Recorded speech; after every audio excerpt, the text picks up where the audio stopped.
Liam trolls से बातचीत करने के लिए उनके इलाके में जाता है। अचानक ट्रोल्स उसे घेर लेते हैं और पूछते हैं कि वे कौन हैं। लियम खुद को परिचित कराता है और उन्हें अपने गांव के बारे में बताता है। वे उनसे अपने गांव में बसने के लिए कहता है, लेकिन ट्रोल लीडर कहता है कि वे ह्यूमंस पर भरोसा नहीं करते। लियम उसे समझाने की कोशिश करता है कि वे एक अच्छा इंसान है और उसके गांव में एल्व्स और वेयरवुल्व्स भी रहते हैं, लेकिन ट्रोल से चाल लीडर उसकी बातों को अनसुना कर देता है और उसे धमकाता है कि अगर वे चला नहीं गया तो वे मारा जाएगा। फिर वे जमीन पर अपनी भारी क्लब मारता है, जिससे हर वार पर गहरे गड्ढे बन जाते हैं। लियम उसके हमलों से बचता है और अब उसे यकीन हो जाता है कि ट्रोल सच में बहुत ताकतवर है। वे लड़ाई नहीं चाहता, लेकिन ट्रोल लीडर उसे मौका ही नहीं देता और उसे एक संकरी जगह में धकेल देता है, जहां उसके पैर फंस जाते हैं। लियम को एहसास होता है कि ट्रोल लीडर दिखने में भले ही मूर्ख लगे, लेकिन उसने यह सब शुरू से ही प्लान कर रखा था। अब जब उसके पास कोई रास्ता नहीं बचा तो वे खुद को बचाने के लिए गोलेम आर्मर का उपयोग करता है। ट्रोल लीडर यह देखकर चौंक जाता है कि लियम अभी भी जिंदा है। लियम आर्मर जिसको डिस्पीलिक ओबजार्व करता है और इसे दोबारा आइटम बॉक्स में डालता है। ट्रोल से कहता है कि वे लड़ाई बंद करे और पहले अपने आदमियों को देखे। ट्रोल लीडर पत्थर पीछे मुड़कर देखता है और पाता है कि उसके सारे साथी डर के मारे पैंट्स गीले कर चुके हैं, क्योंकि वे भी उसके पिछले हमले की ब्लास्ट रेडियस में थे। सौभाग्य से लियम ने गोलेम आर्मर का उपयोग करके कई शैडो क्लोन्स बनाए थे, जिन्होंने ट्रोल्स को बैरियर मैजिक से सुरक्षित रखा था। अब ट्रोल लीडर को समझ में आ जाता है कि लियम कोई बुरा इंसान नहीं है। अंततः वे उसकी बात सुनने के लिए तैयार हो जाता है। लियम को अब संदेह होने लगता है कि ये ट्रोल्स सच में हिंसक हैं या नहीं, लेकिन फिर भी वे उन्हें अपनी पूरी कहानी बताता है। वे उनसे अपने गांव में रहने के लिए कहता है ताकि वे ह्यूमन से सुरक्षित रह सके और बेवजह झगड़े न हो। ट्रोल लीडर लियम से कहता है कि पहले वे उन्हें गांव दिखाए और लियम बिना समय गंवाए उन सभी को टेलीपोर्ट कर देता है। ट्रोल्स यह देखकर दंग रह जाते हैं कि वे इतनी आसानी से टेलीपोर्टेशन मैजिक कर सकता है। तभी क्रिस वहां पहुंचती है। जैसे ही वे ट्रोल लीडर को देखती है, वे उसे पहचान जाती है और पूछती है कि वे यहाँ क्या कर रहा है। लीडर भी उसे पहचान जाता है और वही सवाल वापस उससे पूछता है। क्रिस बिना कुछ कहे सीधे उस पर हमला कर देती है और उसे जमीन पर गिरा देती है। फिर वे बड़े घमंडी अंदाज में कहती हैं, अब बता तू यहाँ क्या कर रहा है। ट्रोल लीडर छिड़कर जवाब देता है कि वे हमेशा से उसे एक अनोइंग इडियट मानती थी, इसलिए जब भी वे मिलते हैं वे लड़ते ही रहते हैं। लियम को यह समझ आ जाता है कि वे असल में एनिमीज नहीं बल्कि फाइटिंग फ्रेंड्स हैं। क्रिस फिर ट्रोल लीडर को चिढ़ाते हुए कहती है कि वे इतना कमजोर कब से हो गया कि एक ही हिट में हार गया। लियम उसे बताता है कि वे उसके फेमिलियर बनने के बाद और भी मजबूत हो गई है। यह सुनकर क्रिस को बात समझ आ जाती है और वे ट्रोल लीडर से कहती हैं कि उसे भी लियम का फेमिलियर बन जाना चाहिए ताकि वे और भी ताकतवर हो सके। ट्रोल लीडर आसानी से मान जाता है और लियम उस पर कॉन्ट्रैक्ट मैजिक कास्ट करता है। वे उसका नाम गाय रखता है। जैसे ही कॉन्ट्रैक्ट बनता है, ट्रोल लीडर का शरीर सिकुड़ जाता है, लेकिन वे पहले से कहीं ज्यादा ताकतवर और बुद्धिमान हो जाता है। क्रिस तुरंत उसे रिमैच के लिए चुनौती देती है और इस बार गाय उसकी स्पीड और ताकत का पूरी तरह से मुकाबला कर सकता था। बाकी ट्रोल्स यह देखकर आश्चर्यचकित रह जाते हैं और कहते हैं कि उनका बॉस अब एक लेजेंडरी गिगास में बदल गया है। लियम को समझ आता है कि यह इवॉल्व्ड स्पीसीज का नाम है। वे बाकी ट्रोल्स को भी नाम देता है, जिससे वे भी गिगास में बदल जाते हैं और उसकी विलेज में शामिल हो जाते हैं। अगले दिन गाय और बाकी इवॉल्व्ड ट्रोल्स भारी भरकम चट्टानों को अपने बेस से गांव तक ले जाते हैं, लेकिन वे नहीं समझ पाते कि लियम को इनकी जरूरत क्यों है। लियम उन्हें बताता है कि वे इन चट्टानों से आयरन निकालने वाला है। इसके बाद वे फायर स्पिरिट और अर्थ स्पिरिट को समन करता है और उनसे काम करवाता है। वे एक फर्नेस बनाते हैं और चट्टानों को पिघलाने लगते हैं। इस प्रक्रिया में आयरन के साथ साथ उन्हें थोड़ा कॉपर, गोल्ड और कुछ मिथ्रिल नगेट्स भी मिलते हैं। लियम, जो कि स्वाभाविक रूप से ग्रीडी था,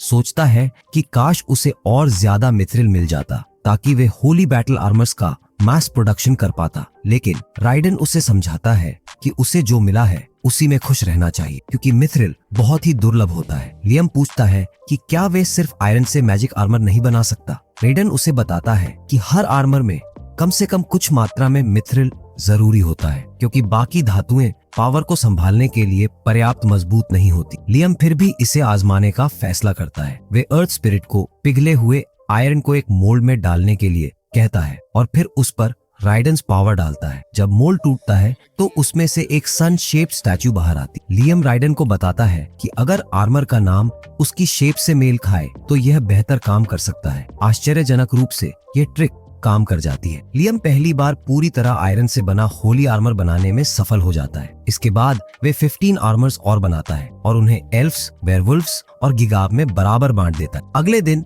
जब सभी अपने नए आर्मर्स को ट्राई कर रहे होते हैं, तभी कुछ बैंडिट्स वहां पहुंच जाते हैं। वे आते ही इस बात की बातें करने लगते हैं कि एल्व्स को बेचकर वे कितने अमीर हो सकते हैं। लियम उन्हें उनकी औकात दिखाने ही वाला था कि रेना उसे रोक देती है और कहती है कि वे खुद इससे निपटेगी। वे एक पिंक हेयर्ड एल्फ को बुलाती है और उसके कान में कुछ फुसफुसाती है, फिर उसे बैंडिट्स के पास भेज देती है। बैंडिट्स सोचते हैं कि वे उनके सामने सरेंडर कर रही हैं, लेकिन जैसे ही उनका लीडर उसे पकड़ने की कोशिश करता है, एल्फ उसे जोरदार पंच मारकर हवा में उड़ा देती है। बाकी बैंडिट्स ये देखकर दंग रह जाते हैं और तुरंत अपने हथियार निकालते हैं, लेकिन एल्फ गर्ल उन्हें भी एक झटके में हरा देती है। लियम यह देखकर खुश हो जाता है कि एल्व्स अब कितने ताकतवर हो गए हैं। भले ही वे गांव की सबसे कमजोर प्रजाति थे। वे सोचता है कि उसे और आर्मर्स बनाने चाहिए, लेकिन फिर उसे याद आता है कि उसे हर एक का नया नाम रखना होगा और यह सोचकर उसका सिर चकरा जाता है। इसी दौरान बैंडिट लीडर अचानक लियम के पीछे आ जाता है और उसे बंधक बना लेता है। वे सभी को धमकाता है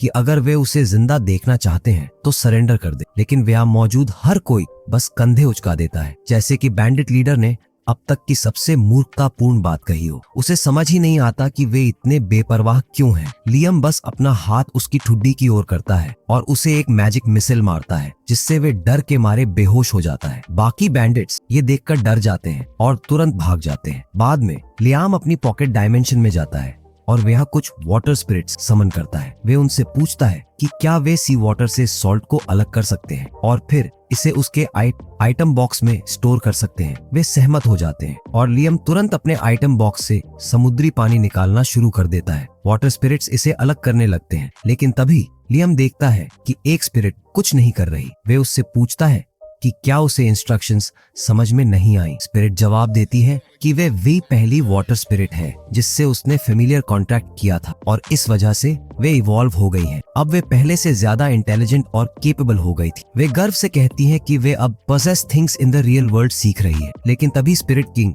उसे डांट देता है क्योंकि उसने इस शक्ति का जरूरत से ज्यादा उपयोग कर लिया था। लियाम उससे पूछता है कि उसका मतलब क्या है। स्पिरिट बताती है कि स्ट्रॉन्ग स्पिरिट्स किसी वस्तु पर परमानेंट पोजेशन कर सकते हैं और अपनी शक्ति वेपन्स और मैजिक आइटम्स को दे सकते हैं। लियम इस नई क्षमता को आजमाने के लिए उत्सुक होता है, लेकिन उससे पहले वे वाटर स्पिरिट को और भी ताकतवर बनाने का फैसला करता है। वे उसका नाम जीरो रखता है और वे तुरंत अपनी बढ़ती हुई शक्ति को महसूस करने लगती है। इसके बाद लियम फायर स्पिरिट और अर्थ स्पिरिट को समन करता है ताकि वे वाटर स्पिरिट की एक धातु की मूर्ति बना सकें। वे जीरो से कहता है कि वे इसे पजेस करे। जीरो इसे आसानी से कर लेती है और इसी के साथ लियम पहली बार एक वाटर एलिमेंट मैजिक आर्मर बनाने में सफल हो जाता है। अगले दिन वे अपने प्रोटोटाइप एलिमेंटल मैजिक आर्मर्स को रेन, क्रिस और गाय को देता है, जिससे वे अपने अंदर की स्पिरिट्स की शक्ति का उपयोग कर सकते थे। वे यह देखकर रोमांचित हो जाते हैं क्योंकि यह नया आर्मर उससे भी ज्यादा ताकतवर था जो उसने उन्हें कल दिया था। लियम को लगता है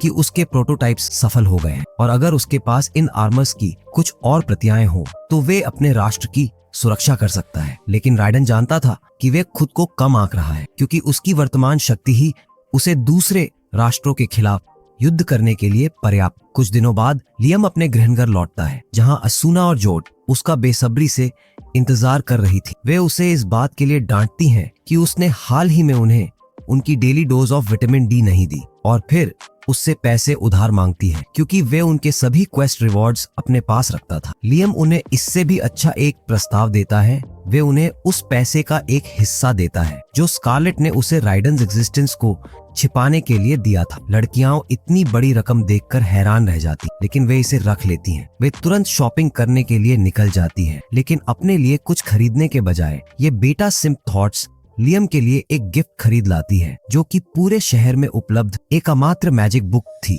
लियम इस किताब से एक नया स्पेल सीखता है, उनका धन्यवाद करता है और फिर उन्हें एक इन में ले जाता है जहां वे खुलासा करता है कि वे एक कंट्री बना रहा है। वे यह सुनकर चौंक जाती हैं और जब लियम उन्हें वहां रहने के लिए आमंत्रित करता है तो उसे लगता है कि वे इनकार कर देंगी, लेकिन असुना और जॉर्ड उसे बताती हैं कि वे उसके साथ दुनिया के अंत तक जाने के लिए तैयार हैं। वे तुरंत यात्रा शुरू करने के लिए तैयार हो जाती हैं, लेकिन लियम पहले अपनी नई सीखी गई मैजिक को पूरी तरह से मास्टर करना चाहता था। वे डस्ट बॉक्स नामक स्पेल कास्ट करता है और उसके सामने एक काला बॉक्स प्रकट हो जाता है। वे इसे बार बार कास्ट करता है ताकि इसे पूरी तरह से मास्टर कर सके, और एक बार जब उसे लगता है कि उसने इसे चरम सीमा तक पहुंचा दिया है तो वे इसे टेस्ट करने का फैसला करता है। वे लड़कियों को बताता है कि डस्ट बॉक्स आइटम बॉक्स की तरह है और यह उपयोगकर्ता की माना कैपेसिटी के अनुसार चीजों को स्टोर कर सकता है। लड़कियां इसकी तुलना आइटम बॉक्स से करती हैं, तो लियम एक फूड स्लाइस डस्ट बॉक्स में 1 मिनट के लिए रखता है। जब वे उसे निकालता है तो उसमें से उसके पिता के मोजो जैसी बदबू आती है। लियम को एहसास होता है कि यह स्पेल किसी भी चीज को अंदर रखते ही खराब कर देता है। असुना इस सुनकर उत्साहित हो जाती है और कहती है कि यह कुछ स्पेशल केसेस में बहुत उपयोगी साबित हो सकता है। लियम को भी समझ नहीं आता कि इसे कैसे उपयोग किया जाए, लेकिन तभी उसकी नजर एक वेट्रेस पर पड़ती है जो एक वाइन बॉटल ले जा रही थी। लियम तुरंत उसका पीछा करता है और एक फ्रेशली स्क्वीज्ड ग्रेप जूस की बोतल ले लेता है। वे उसमें यीस्ट मिलाता है और इसे डस्ट बॉक्स में 5 मिनट्स के लिए रखता है। जब वे इसे निकालता है तो यह वाइन में बदल चुका था। लियम को एहसास होता है कि उसकी थ्योरी सही थी, यह बॉक्स चीजों को बहुत तेजी से फर्मेंट कर सकता था। वे सोचने लगता है कि इसका और कैसे उपयोग किया जा सकता है, लेकिन इससे पहले वे फर्मेंटेशन टाइम और इफेक्ट के बीच संबंध को टेस्ट करना चाहता था। वे 10 बॉटल्स ऑफ ग्रेप जूस को 1 आवर इंटरवल्स में डस्ट बॉक्स रखता है और फिर जोड को टेस्ट के लिए बुलाता है, क्योंकि वे सिर्फ दिखने में यंग थी लेकिन असल में एक वेटरन हंटर थी। जॉर्ड पहले 1 आवर वाली बोतल को टेस्ट करती है और फिर धीरे धीरे 10 घंटे तक की सभी बोतलें पीती। लियम उसे इस तरह पीते हुए देखकर ड्रूलिंग करने लगता है, क्योंकि उसे अपने पुराने ड्रिंकिंग पार्टीज याद आ जाते। लेकिन असुना उसे यूजीएल अल्टीमेट ग्लटन लस्ट समझकर जोर से थप्पड़ मारती है। इसी बीच जॉर्ड अपनी समीक्षा पूरी करती है और बताती है कि 1 आवर वाली बोतल एक 1 ईयर ओल्ड वाइन की तरह स्वादिष्ट थी और 10 आवर वाली बोतल 10 ईयर ओल्ड वाइन जैसी थी। लियम निष्कर्ष निकालता है कि 1 आवर डस्ट बॉक्स में 1 ईयर के बराबर था। इसके बाद वे असुना और जोड को अपने गांव ले जाता है और वे यह देखकर हैरान रह जाती हैं कि 3 डिफरेंट रेसेस उसके नेतृत्व में काम कर रही थी। वे सभी जल्दी ही एक दूसरे के साथ घुल मिल जाती हैं और रात में एक पार्टी रखती हैं। अगले दिन वे जंगल में जाते हैं और जंगली फ्रूट ट्रीज पाते हैं। लियम सभी को फ्रूट्स इकट्ठा करने के लिए कहता है ताकि वे उनसे वाइन बना सके और अपना अल्कोहल ब्रांड शुरू कर सके। गाय और क्रिस हमेशा की तरह आपस में प्रतिस्पर्धा करने लगते हैं और रेना उन्हें चेतावनी देती है कि वे एक ही पेड़ से सभी फल न तोड़ें। तभी लियम को किसी के दर्द में रोने की आवाज सुनाई देती है और वे तुरंत मदद के लिए दौड़ पड़ता है। वे देखता है कि एक पेल मैन एक इवॉल्व ट्रोल को काट रहा है और तुरंत पावर मिसाइल्स से हमलावर को उड़ा देता है। हमलावर उड़कर दूर गिरता है लेकिन तुरंत उठकर जंगल में भाग जाता है। लियम उसका पीछा नहीं करता और घायल व्यक्ति की जांच करने लगता है। गाय पहले से ही उसे होश में लाने की कोशिश कर रहा होता है, लेकिन तभी अचानक वे आदमी भी पेल हो जाता है और एक रैबिट डॉग की तरह गाय पर हमला कर देता है। गाय किसी तरह उसे पकड़कर रोक लेता है, लेकिन आदमी होश में नहीं आता। लियम को लगता है कि वे किसी नेगेटिव स्टेटस इफेक्ट से प्रभावित हो सकता है, इसलिए वे तुरंत उस पर डिस्पेलिंग स्पेल कास्ट करता है। जैसे ही स्पेल काम करना शुरू करता है, वे आदमी धीरे धीरे शांत हो जाता है। उसके बाइट मार्क्स भरने लगते हैं और फिर वे गहरी नींद में चला जाता है। यह सब देखकर जोड निष्कर्ष निकालती है कि यह आदमी शायद किसी वैम्पायर के काटने से प्रभावित हुआ था और अस्थायी रूप से वैम्पायर बन गया था। हालांकि बाकी सभी उसे बेवकूफ कहने लगते हैं, क्योंकि वे जानते थे कि वैम्पायर्स सूरज की रोशनी में बाहर नहीं आ सकते। लेकिन जोड बाकी सभी से ज्यादा जानती थी। वे बताती है कि यह जरूर किसी ड्रैकुला का काम होगा। वे समझाती है कि ड्रैकुला एक म्यूटेटेड वैम्पायर होता है जो हर कुछ शताब्दियों में पैदा होता है और यह इतना शक्तिशाली होता है कि इसकी इन्फ्लुएंस के कारण बाकी वैम्पायर्स भी सनलाइट इम्यूनिटी हासिल कर लेते हैं। लियम को एहसास होता है कि इस बार वे एक बेहद खतरनाक दुश्मन का सामना करने वाले हैं। वे सभी को आदेश देता है कि जितनी जल्दी हो सके ड्रैकुला के बारे में ज्यादा से ज्यादा जानकारी इकट्ठा करें। जल्द ही एक वेयरवुल्फ स्काउट गांव में दौड़ता हुआ आता है और बुरी खबर देता है। उसने गांव से 10 किलोमीटर दूर 10,000 वैम्पायर्स की एक विशाल आर्मी देखी है। यह सुनकर हर कोई घबरा जाता है और वेयरवुल्फ स्काउट रिपोर्ट करता है कि उसने वैम्पायर आर्मी इतनी औखैलों में गॉब्लिन्स और आरसीएस जैसी कई अन्य प्रजातियां भी देखी। यह सारी जानकारी जोड के संदेह की पुष्टि कर देती है। कोई ड्रैकुला ही इन वैम्पायर्स को नियंत्रित कर रहा था। रेना कहती है कि आमतौर पर वैम्पायर्स एक डरपोक जाति होती है जो छिपकर रहती है, लेकिन ड्रैकुला उन्हें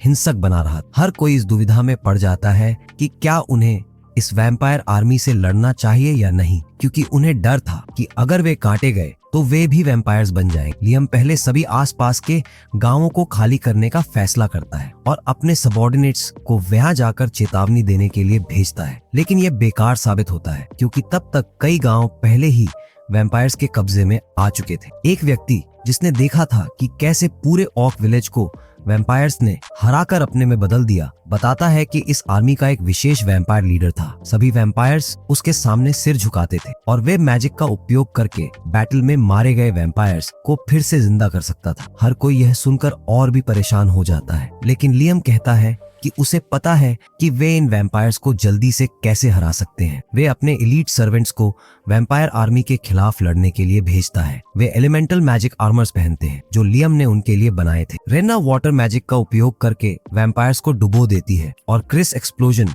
मैजिक से उन्हें उड़ा देती है। गाय की अर्थ मैजिक भी बड़े क्षेत्र को कवर करती है जिससे वैम्पायर्स हवा में उछल जाते हैं, जबकि असुना और जोड अपनी स्वॉर्ड और बाव से उन्हें तेजी से मारती है। लियाम दूर से सब कुछ देखता है, सही समय का इंतजार करते हुए। उसके सर्वेंट्स कई वैम्पायर्स को हरा देते हैं और फिर पीछे हट जाते हैं। अचानक हवा में फैले ब्लड पार्टिकल्स एक साथ आने लगते हैं और ड्रैकुला का आकार ले लेते हैं। जैसे ही वे प्रकट होता है, वे अपने मैजिक से सभी गिरे हुए वैम्पायर्स को पुनर्जीवित कर देता है। लियम इसी मौके का इंतजार कर रहा था। वे तुरंत टेलीपोर्ट करके ड्रैकुलास के सामने आ जाता है और उसे उसके आर्मी से दूर टेलीपोर्ट कर देता है। ड्रैकुला इससे खुश नहीं होता और लियम उससे पूछता है कि क्या वे अन्य प्रजातियों के साथ सह अस्तित्व में रहना चाहता है या केवल अपनी विजय से संतुष्ट होगा। ड्रैकुला सभी अन्य प्रजातियों को हीन मानता है और घोषणा करता है कि वे सभी को अपने सर्वेंट्स में बदल देगा। इस उत्तर से लियम को यकीन हो जाता है कि यह लड़ाई अनिवार्य है। वे तुरंत पावर मिसाइल से हमला करता है,